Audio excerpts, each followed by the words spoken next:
ভয়ের আড্ডা। যারা এখানে আসবে তাদের সমাপ্তি হবে অন্ধকারে। হ্যালো বন্ধুরা, ওয়েলকাম ব্যাক ভয়ের আড্ডার নতুন একটি এপিসোডে।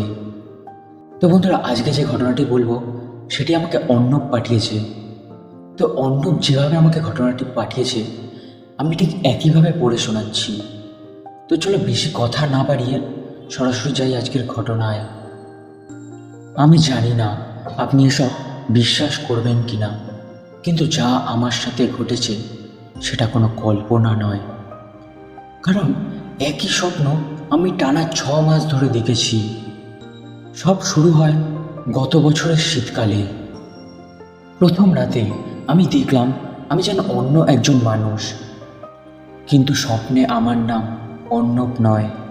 স্বপ্নে সবাই আমাকে রাহুল বলে ডাকছে। চারপাশে এক পুরনো গ্রাম, কাঁচা রাস্তা, একটা লাল রঙের ভাঙাচোরা বাড়ি, বাড়ির সামনে একটা বড় বট গাছ। তারপরে সেই স্বপ্নে আর তেমন কিছু হয়নি। ঘুম ভাঙার পর প্রথমে ভেবেছিলাম সাধারণ কোনো স্বপ্ন, কিন্তু সমস্যা হলো স্বপ্নটা প্রতিদিনই একই জায়গা থেকেই শুরু হয়, আর যেন একটু একটু করে স্বপ্নটা সামনে এগোতে থাকে। এক রাতে আমি দেখলাম আমি সেই বাড়ির ভিতরে দাঁড়িয়ে আছি। দেয়ালে টাঙানো একটা পুরনো ছবি। ছবিতে এক মহিলা আর একটা ছোট্ট ছেলে। মহিলার চোখ দুটো অদ্ভুত চেনা লাগছিল, কিন্তু মনে করতে পারছিলাম না কোথায় দেখেছি। তারপরে হঠাৎ স্বপ্নে একটা অদ্ভুত অনুভূতি। তখন জানি না কেমন মনে হচ্ছিল এই বাড়িটা আমার, আর ওই দেয়ালে টাঙানো ফটোটা ওটা আমার মায়ের, আর তার পাশে যে ছোট ছেলেটা ওটা আমি নিজেই। তারপরে আমার ঘুম ভেঙে যায়, কিন্তু তখনও আমার একটা সাধারণ স্বপ্ন হিসেবেই মনে হচ্ছিল।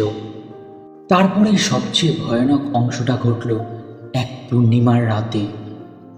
স্বপ্নে দেখলাম গ্রামের মানুষজন ভিড় করেছে। তাদের মধ্যে কেউ একজন বলছে ও পাগল হয়ে গেছে, ও বলে ওর নাকি আগের জন্মের কথা মনে আছে। তারপর দেখলাম আমাকে বট গাছের নিচে বসিয়ে রাখা হয়েছে। আমার মাথা ধরেছে, বুক কাঁপছে। আমি বারবার বলছি আমি আগেও এখানে ছিলাম, আমি এই বাড়িতেই মারা গিয়েছিলাম। তারপর হঠাৎ চারপাশ অন্ধকার হয়ে যায়। একটা ঠান্ডা হাত যেন আমার কাঁধ ছুঁয়েছে। কানের সামনে খুব আস্তে একটা কণ্ঠস্বর, কিন্তু কি বলল সেটা ঠিক মনে করতে পারছি না। তারপরে হঠাৎ ভয়ে ঘুম ভেঙে যায়, কিন্তু আসল ঘটনাটা তখনও বাকি ছিল। 2 মাস পর কাজের জন্য আমার বন্ধুর সাথে এক গ্রামে যাই। গাড়ি থেকে নামতেই বুকটা কেমন জানি না কেঁপে উঠল। কাঁচা রাস্তা, বাদিকে পুকুর, আর একটু সামনে একটা বড় বট গাছ। আমার শরীর ঠান্ডা হয়ে গেল। আর কয়েক কদম এগিয়ে আমি দেখলাম লাল রঙের সেই বাড়িটা। আমি আগে কোনোদিনই এই গ্রামে আসিনি, কিন্তু প্রতিটা জিনিসই আমার কেমন জানি না চেনা চেনা মনে হলো। বন্ধুকে কিছু না বলে আমি বাড়িটার ভিতরে ঢুকলাম, কিন্তু অদ্ভুত ব্যাপার, দেয়ালে ছবি ঝুলছে ঠিক যেমনটা আমি স্বপ্নে দেখেছিলাম। ঠিক ছবিতে একটা মহিলা আর একটা ছোট ছেলে। আমার হাত তখন কাঁপছিল। বাড়ির ভেতর থেকে এক বৃদ্ধা আমাকে জিজ্ঞেস করলো, কাকে খুঁজছো?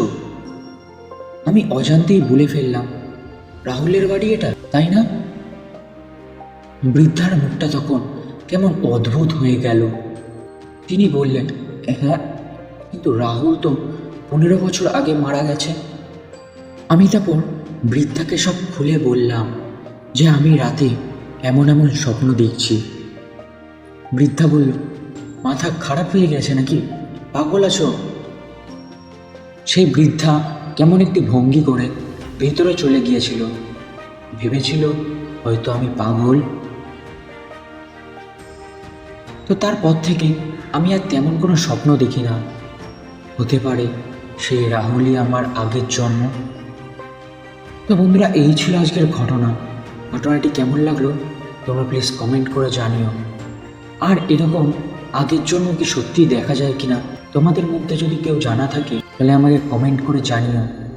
তো চলো, আবার দেখা হবে নতুন একটি এপিসোডে। ততক্ষণের জন্য সুস্থ থেকো, ভালো থেকো।